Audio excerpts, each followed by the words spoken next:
অতিরিক্ত চিনি জাতীয় খাবারগুলো আমাদের শরীরের জন্য কিন্তু খুব বেশি ক্ষতির কারণ ডেকে আনে।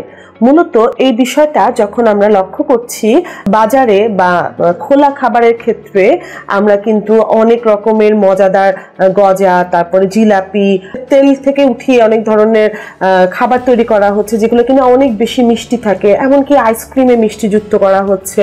তারপরে যে ধরনের পেস্ট্রি আমরা খাচ্ছি সেগুলোতে মিষ্টি, বিভিন্ন ধরনের বিস্কিটের যে ক্রিমগুলো আছে সেটাতে, বিভিন্ন ক্রিম রোলে এবং কেক পেস্ট্রি যেগুলো তৈরি করা হচ্ছে এগুলোতে কিন্তু এক ধরনের সুগার অ্যাড করা হয় এবং এই সুগারগুলো কিন্তু এক কথায় বলা যায় যে কেমিক্যাল। যেই সুগারগুলো কেমিক্যাল হিসেবে আমাদের বডিতে ইনটেক করা হচ্ছে, আর্টিফিশিয়াল সুইট ছাড়া আমরা অন্য সুইটগুলো গ্রহণ করছি, সেগুলো কিন্তু আমাদের বডিতে গ্লুকোজের পাশাপাশি ফ্যাটটা তৈরি করে দেয়।